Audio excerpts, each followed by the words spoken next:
Hello, Chris Godinez, licensed professional counselor, also the host of We Need to Talk on every Sunday at noon, and then I post it up to Facebook, page of the same name. This video is for educational and informational purposes only. If you feel you need a therapist, please go to Google, type in therapy, your city, Psychology Today will pop up, click on that, and it will have qualified therapists in your area. Okay, tons of questions. There's one I wasn't sure that I hit on before because I just found it in my pile of papers, so I wanted to make sure that I answered it. I was wondering if you could answer how to interact with narcissistic parents without betraying your morals, how to answer them without lying when only lying keeps you safe. I don't like lies, but they try to catch me in my words. Thank you. Okay, so here's the deal. If your parents are abusive, right, and they're not safe to talk to, and the only way to stay safe is to either lie by omission or flat out lie, which conflicts with your inner moral compass, then the best thing to do is to go no contact. It really is. If it's to the point where these people are intrusive and wanting to know everything, you have the right to say no. You have the right to say that's none of your business. Of course, they're going to come unglued. But, you know, I did a video a couple of weeks ago on oversharing, and you owe them nothing. You're an adult. You have the right to have boundaries. It's okay. So if it's to the point where you're having to lie to stay safe, it's better to go no contact. It's better to just start lessening and lessening and lessening and avoiding and staying away and no contact, honestly. Because if they're sitting there poke, poke, poke, poke, poke, what are you doing, what are you doing, what are you doing, and then making a game of it, oh, let me catch you in your lies, let me, you know, whatever, it's none of their business. They're bored. That's why they're asking you about what's going on in your life, because they're bored. And especially if they're like playing games and you're having to protect yourself and then they find out that you were not truthful and then they, you know, make you wrong for it. So it's like, you know, it's just better to go no contact. So anyway, I hope that answered the question, because you're never going to win with an abuser. An abuser is always going to make you wrong no matter what. And if they're abusive, then why are you still in relationship with them? So the question you have to ask yourself is, if I was not related to these people, would I have anything to do with them? And if the answer is no, act accordingly. All right. There was another question here I wanted to get to. What is the impact of an abuser ghosting the target? So when an abuser ghosts the target, so like they find a new supply and they stop calling and they stop texting and they, you know, all of that stuff, it is traumatic for the target because you've gone from love bomb, love bomb, love bomb, you know, I like pizza, you like pizza, we're exactly alike, love bomb, love bomb, love bomb, text, text, text, text, text, constantly wanting to see, constantly wanting to be around, you know, et cetera, et cetera, et cetera. And then suddenly they ghost, they just poof, disappear. You know, it's generally because they found a better supply, a bigger supply, you know, something that's shinier and brighter. And it's intended to hurt, and it's intended to, because honestly, a healthy, normal healthy, normal people do not ghost. They don't. If you're going to break up with somebody, you tell them, I'm sorry, this is not working out. You know, good luck, God bless. It's me, it's not you, whatever you need to say, but you end it, you know, and you take ownership of it. But narcissists, remember this, are cowards. They cannot take ownership. So what they'll do is they'll just peace out and not tell you. And then you're left going, wait, where did this person go that was, you know, mirroring me and so perfect and this, that, and the other thing. So the effect is abandonment. And it's like a sudden withdrawal. It's like, you know, using drugs or alcohol to suddenly cold turkey. That's what it feels like. So, and it's intended to harm the target, and the narcissist or whoever is, you know, is finding a different supply, bigger supply, whatever. And it's intended to harm. It's intended to harm. It's intended, and it's also intended to keep you on tenterhooks, because then when they come back, because remember, between now and February 14th, Valentine's Day, is the Hoover season. So it's intended that when they come back, that you're so desperate for their attention and have felt so abandoned and so unsettled that you're willing to have them back in your life again. So it's a manipulation. It absolutely, healthy, normal people do not ghost. They do not. They take ownership. It's like, I'm sorry, this relationship is not working out. Good luck. God bless. And then they go. But they don't keep coming back. They don't keep doing the whole, you know, I want to keep you in my harem, so to speak. So yeah, anyway, so that is that. Okay. Okay, my narcissist is convinced I'm trying to kill them. What is up with that? All right, so here's the deal. Every single abuser, secretly or not so secretly, wants the target of abuse dead. So they project. They project the things that they want, the things that they are doing, they will accuse the target of. So, you're trying to kill me, you're trying to kill me, you're trying to kill me. Okay, no, I'm not. So that probably means that that's a thought that's in their head, that they want to kill you. So you got to be careful. The other thing that could be going on too is that, remember, there can be comorbidity with narcissism. So this person may possibly also be very paranoid personality disorder. So, the question is do they think everyone's out to get them, or are they just focusing in on you? And if they're focusing in on you, then that says to me what they are thinking themselves. So be very careful. Be on guard. Okay.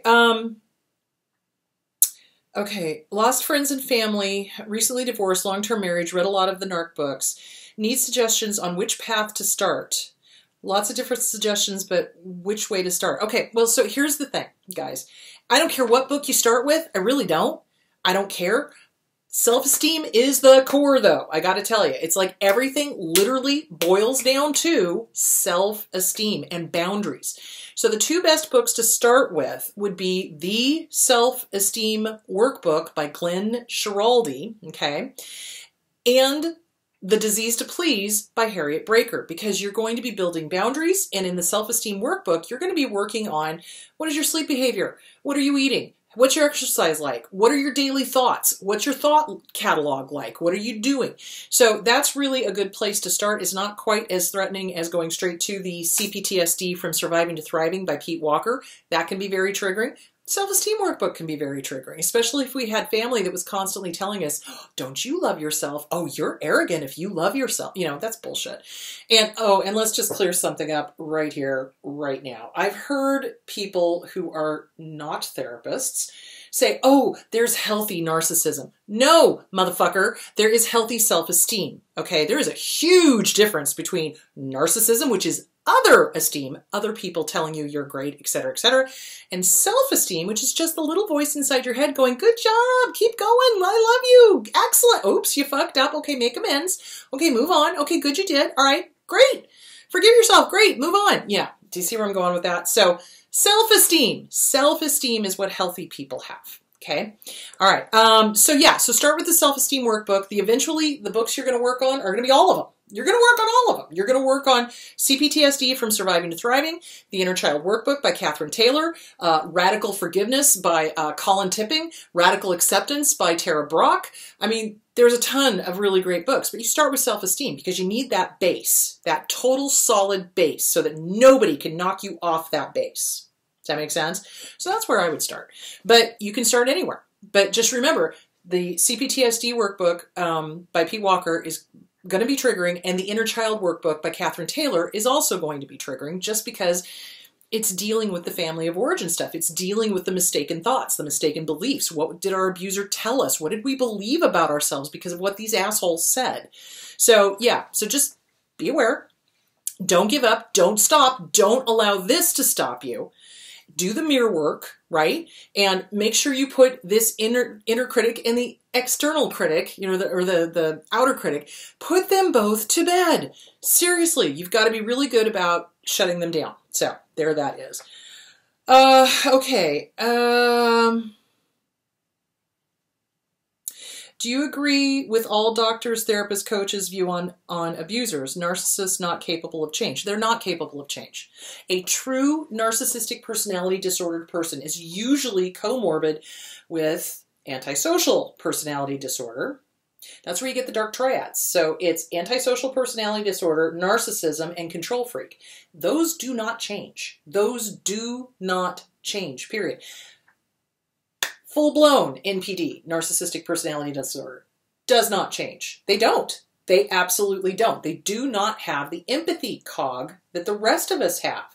The rest of us feel, and we go, ooh, what must that feel like? I mean, we know when we've hurt somebody, and if we have half of a frickin' conscience, We're going to hold ourselves accountable and go, damn, I just hurt you and I'm really sorry. And that will not happen again. And how can I make amends? Right? Because we know when we've been wrong. We know when we fucked up, you know? But a narcissist, good luck getting that realization through their head that they've ever done anything wrong in their entire miserable lives. So no, narcissists do not fucking change. They do not. They don't. Ever. Not on this or any other planet Earth. Okay? All right.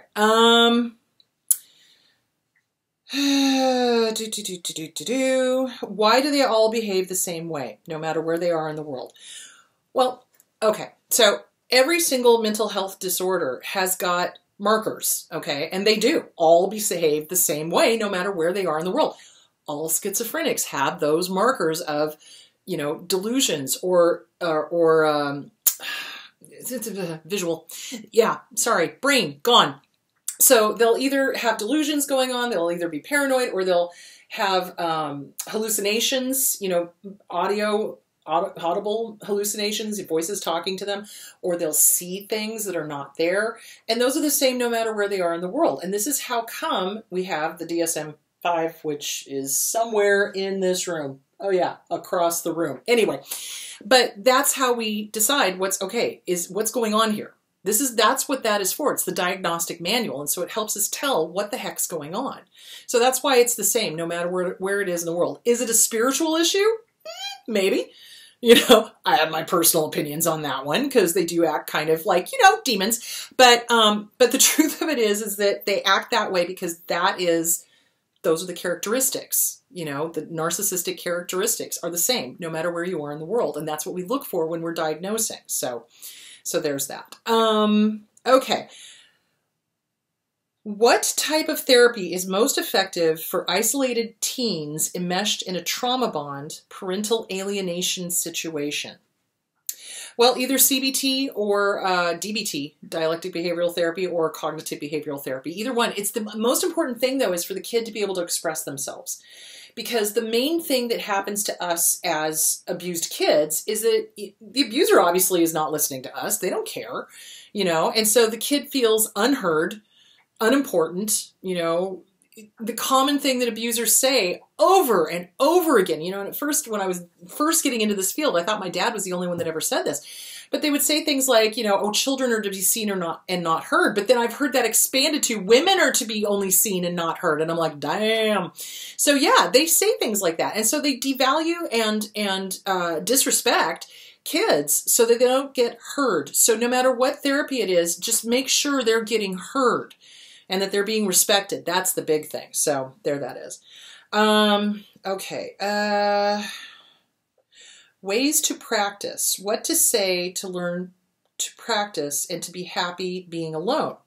I gave up my family and friends and have never lived alone. So this is difficult. So this is part of codependency, is when we can't be alone. And this is common with people who have been in enmeshed families and then get into abusive relationships, et cetera, et cetera, et cetera. So what you're going to have to do is you're going to have to reprogram your brain that it's okay to be alone. That's where the mirror work comes in. That's where journaling comes in. That's where actually going out and having lunch by yourself comes in. So I've had clients that will sit on my couch and go, oh my God, I can't go to lunch by myself. I can't. It's a horrible, everybody's staring at me. Darling, with all the shit that's going on in the world, do you really think people care that you're eating by yourself? Let me clue you in. No. No, everybody is so wrapped up in their own stuff, right? They're not looking at you going, oh my God, she's eating by herself. What the hell? No, they're not doing that. Nobody cares. Nobody cares. So you're making a mountain out of a molehill in your own head. So this again is that internal critic. Thank you for your input, internal critic. Nobody gives a shit if I'm having lunch by myself. Thanks for playing. Go fuck yourself. Bye-bye. Bye-bye now. Bye-bye. Go play in traffic. Bye-bye.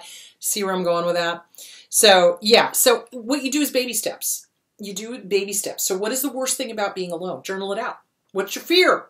What's the fear? What is so fearful about being alone? Here's the newsflash. We come into this world alone. We go out of this world alone. And in the meanwhile, guess who we are alone with? Ourselves. ourselves. We are with ourselves all the time. So take that a step further. Go take yourself out to lunch. And it was so funny because the client that finally did that, she came in and she was so proud of herself. And I was so happy for her. She's like, oh, I took myself out to lunch and I really liked it. And I was like, good for you. Go do it again. You know, baby steps. So yeah, and we get this idea that we can't be alone because of two things. One, we're told that we're not okay alone. We have to be a part of somebody else. Or we're afraid of what we're going to be sitting there thinking. And if our thoughts are not kind and not nice, then yeah, it's a fearful thing to be alone with that internal critic. But the internal critic is not you guys. The internal critic is whatever bullshit your family of origin shoved into your head. How we are spoken to as children or how we are spoken to as adults even becomes the internal critic. So, you know, let's say we had a relatively healthy childhood, but then we get involved with an abuser and the abuser lied, devalued, discard. And so those thoughts are rumbling around in our head, and that's why you have to evict them. You have to evict them. They're not yours. They're not yours. It cracks me up when I have clients go, oh, well, those are my thoughts. No, they're not, because children do not pop out of the womb hating themselves. They do not. They have to be taught that. So you got to unteach that, get rid of it, replace it with the positive. Absolutely.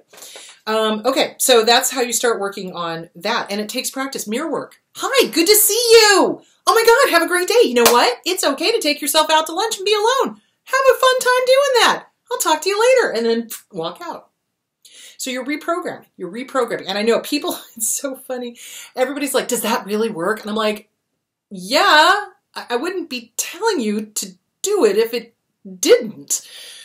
You know, it's like, yes, that really does work. But it takes time and it takes consistency. It's like with anything. Like with anything, you have to be consistent.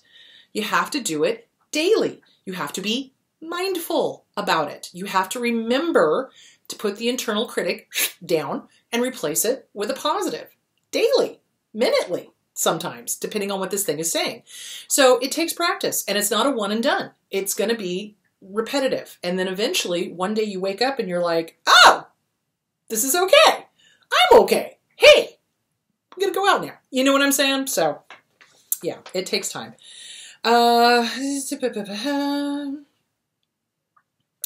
So being happy alone. So it's getting rid of the mistaken thoughts, mistaken beliefs, and really enjoying yourself. That's why the Self-Esteem Workbook by Glenn Schiraldi is so important. You Are a Badass by Jen Sincero. Harriet Breaker, Boundaries, you know, Disease to Please, Harriet Breaker. Codependent No More, Beyond Codependent No More by Melanie Beattie. Anything by Pia Melody. You know, it's like, yeah, okay. How does getting molested as a baby by a big brother affect a person? Okay, children do remember things. We have body memories, guys. We have body memories. So it may not be a conscious thought, but say, for example, you did get molested and then suddenly you're having sexual dysfunction, you know? So we have body memories. So it's important to realize that children remember in one way, shape, or form. They all remember. They do.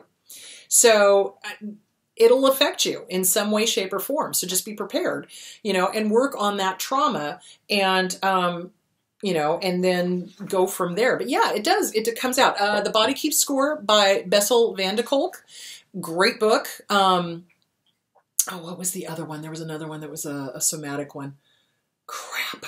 Cannot remember. Anyway, the point being is we have body memories. Our bodies do keep score. So you want to pay attention to that. You want to pay attention to where you feel what in your body. So start working with a therapist on that. It does affect us. It does. Absolutely. It drives me crazy when I hear abusive parents say, oh, they'll not remember that. They're not going to remember that. Yeah, they do.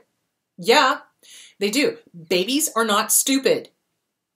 Kids are not stupid. Okay, you cannot say and do things to that child, to that baby, and not have it affect them later on in life.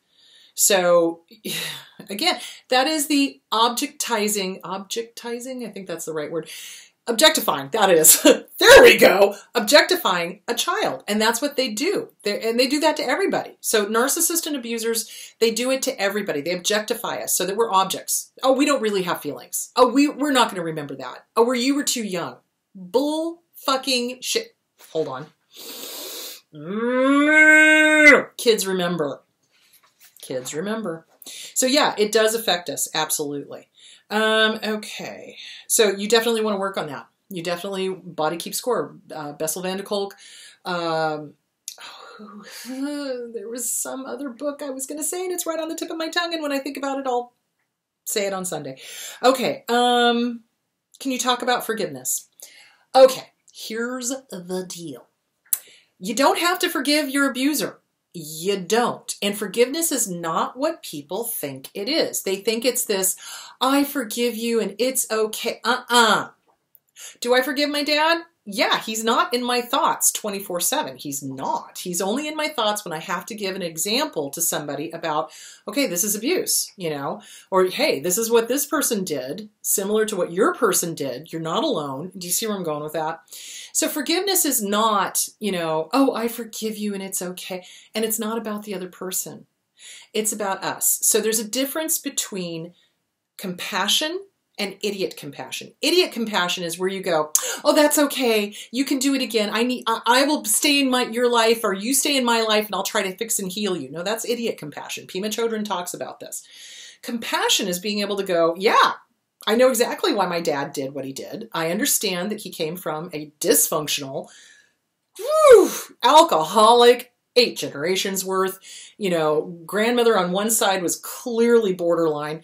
You know, it's like, whoa, I get it. I get why you did what you did. However, what you did was wrong. What you did was evil. What you did was bad. You harmed not just me, but all of the siblings. So you don't get to be in my life, and you don't get to live up here rent-free another goddamn minute. And when I get angry talking about my dad on here, YouTube, on Sundays, what I am modeling for you is that it is okay to get angry at your abuser. Why? Because how many times have our abusers said, don't you get angry at me. I'll give you something to be angry about. You can't get angry at me. You know, you need to honor your mother and father. Bullshit, motherfucker. No, no. No, I don't. If you're an abusive piece of shit, I get to call it out. Have a nice day. So it's okay to get angry at your abuser when you're away from them. Let me just clarify that. It's okay to get mad at your abuser when you're processing and you're away from them and you're going through it and you're working on it. Absolutely. At some point, though, you're going to be done getting mad at them, and that's when the grace happens, and you're like, okay, they're not in my thoughts 24/7. They're not hanging right here all the time, and I'm not angry all the time. So, yeah. So I just want to make that very clear. It's not about the other person. It's about us, and it's about processing. So that's really forgiveness. Forgiveness is having compassion. I dig it. I dig why he did what he did. I got it. But that doesn't change the fact that he was a sick motherfucker and he hurt a lot of people. And I don't like that because I love my brothers and sisters. So, or brother, singular, and sisters. So do you see where I'm going with that? So there that is. So it's not what you think it is. Forgiveness is not what you think it is. It is not this, oh, I forgive you and everything's okay. No, it's not. It's not okay. It's not okay what you did. Abso-fucking-lutely not. But you don't get to live in my head rent-free anymore. Have a nice life. Bye-bye. So there's that. Okay. How long do you recommend someone stay single after leaving an abuser? Until you get your self-esteem rock fucking solid and you can be alone with yourself and enjoy it. How long is that? It depends on how hard you're willing to work on yourself. Some people, I swear to you, and they're amazing. It's like, they take the suggestions I give them and they run with it and they work it really hard, okay? And it's like they're willing to go through all of the emotional trauma to get to that sense of, oh, okay, I like myself. I like my own company. If I get into a relationship, great. If I don't get into a relationship, great. It doesn't matter. I like me. You know, other people, they're like, well, how soon can I get into a relationship, right? So if you ever watched 28 Days with Sandra Bullock, it's so funny. There was the guy that was just desperate to get into a relationship. And so the counselor was like, you know, well, first you got to get sober. And then second, have a plant. And once that plant stays alive for a year, then get a dog. And once that dog stays alive for a year, then you're ready for a relationship. And at the end, you see him begging with the florist or whoever to please save my plant, save my plant. He had a dog and everything. And I'm just like, oh my God, dude. So, yeah. And that desire to be in another relationship is that not trusting that we are good enough for ourselves. Let me just say that again. That inability to stay alone. is that not trusting that we are good enough for ourselves. So you got to work on that. Once that is rock solid, then you're ready for a relationship. And it's funny because by the time you get there, then you're going to kind of be like, well, if it happens, great. If it doesn't, great. Because it doesn't mean anything. But right now we make it mean something. I need to be loved. I need to be loved. I need to be loved. No, you need to love yourself. You need to love yourself. You need to like yourself. You need to be comfortable with yourself. You need to enjoy your own company. That's what you want to work on. Okay. Where did I go?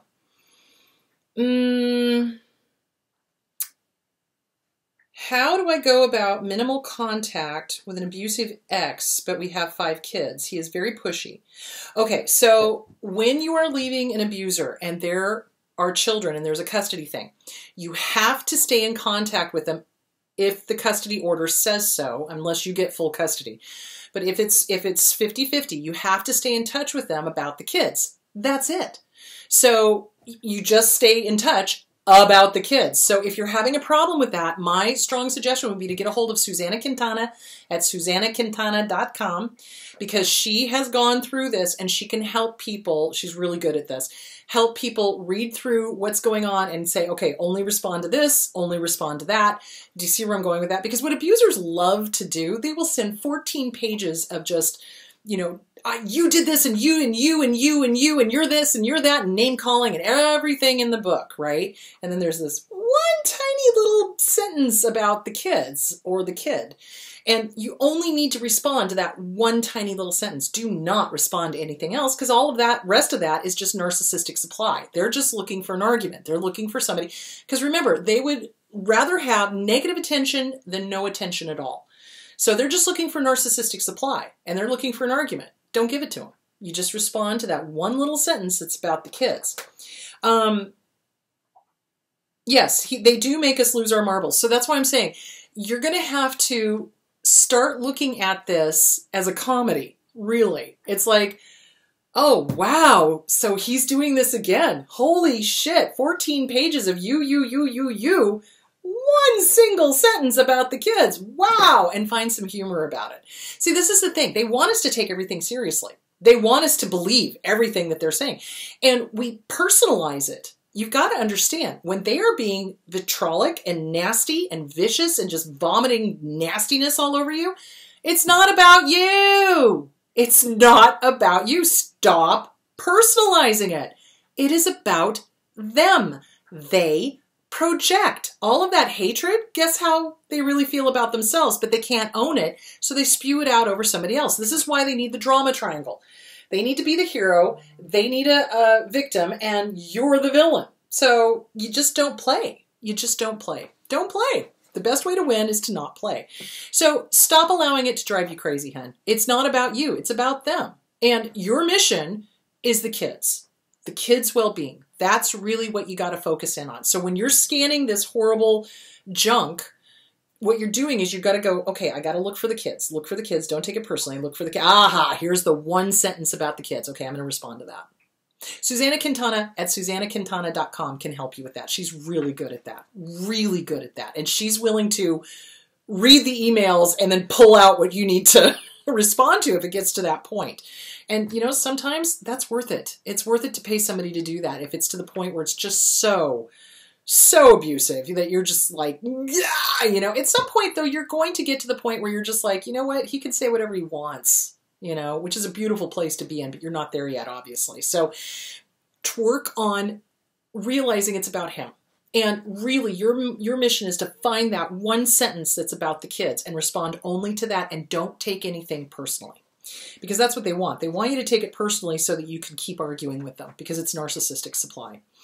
How can we tell if someone has made a mistake or if they're abusive? Many people don't know how to apologize or don't understand people's needs. So here's the deal. When somebody makes a mistake and you point it out to them, normal people are able to go, oh my God, I am so sorry. That is not my intention. I did not mean to hurt you. How can I fix this? What do you need? How do we rebuild this? Okay, that's how a normal person responds. An abuser, any abuser, gets defensive, gets nasty, gets snarky, gets sarcastic, gets passive aggressive, and does not take ownership for having hurt your feelings. They think they get to decide whether or not your feelings are hurt. Fuck the fuckity fuck out of that fucking bullshit. They do not get to decide whether your feelings have been hurt. You know whether you've been hurt or not. So if somebody does any of those things, they are abusive. Abso-fucking-lutely. Healthy, normal people apologize. They take ownership. And they're curious. They want to know more. Oh my God, tell me more. How did I hurt? What did I do? Oh my God. You know, and they're curious. And then, of course, you know, then there's the abusers that are constantly accusing somebody of having done something to hurt their feelings. So you kind of have to figure out, wait a minute, is this, you know, a real complaint, or is this a covert narcissist complaint that loves to play the victim all the time? So yeah, so you got to feel it out and trust your gut, right? Not your head, not your heart. Listen to your gut. But healthy, normal people apologize and they take ownership and they're curious. If they love you, they don't want to hurt you. They don't. I am mortified in the few times that I've ever hurt somebody, and I have, you know, and then I will immediately take ownership and be like, okay, how do I fix this? I am so sorry. What do you need? You know, let me own this and let me validate you. And how do I fix this? That was not my intention. Do you see where I'm going with that? So healthy, normal people own their own shit. Abusers do not. Okay. I've been looking into acceptance commitment therapy, which is mindfulness-based. I think it's CBT and DBT together, but I don't know how to apply it to my life yet. Do you know about this? Yes, I do. I have not. I've got a workbook that's for clinicians. I have not read through it yet. I just haven't had time. It is a good therapy. It really is. So I would say get with a clinician that does the acceptance commitment therapy, absolutely, and have them help you apply that in your life. That's my best suggestion. It is a good modality, absolutely. Is overeating considered sabotage, or is it to stuff feelings? Yes and yes. Overeating is sabotage, and it is to stuff feelings. So when we are raised by abusers or in an abusive relationship, normal emotions are not allowed. You know, obviously, like I said earlier, it's not okay to get mad at the abuser. Even though when they do something heinous, it's not okay to get mad at them. Because they're like, don't you get mad at me, I'll give you something to be mad about, or I'll give you something to cry about, you know, that all bullshit. So, yeah, so what we end up doing is comforting ourselves by overeating. So it's a comfort thing. We overeat to comfort ourselves, right? Because we're not getting the comfort emotionally, so we're trying to do it in some other way. The other thing we do is we stuff emotions. When I got angry, oh my freaking God, I would find food and I would shove it in my face. I'm like, because I was so angry at my dad because he was such an abusive piece of shit.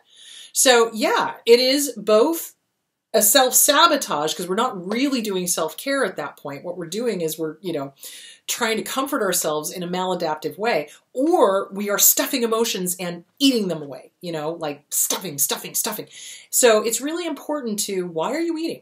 What are you putting in your mouth? Are you really hungry, or is this an emotional-based need? If it's an emotional-based need, you've got to figure out, what do you really want? What do you need? What do you really need? What are you missing right now? And it's not a cheeseburger. What is it that you need?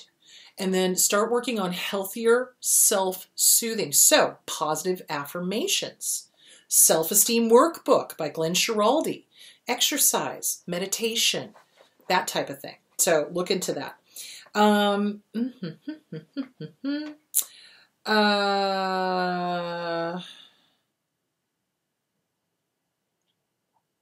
Okay, hold on. Okay, I live with my grandmother. Manipulative narc, unfortunately. I want to love, but I know I have to refrain expressing it.